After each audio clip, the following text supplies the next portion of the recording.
We are here in Bosnia and Herzegovina. That is Zoran Karacar, and he's one of the individuals caring for the wild horses here.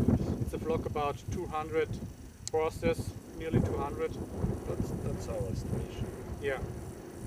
And we will go now and search for the horses and look if we find some.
Yeah.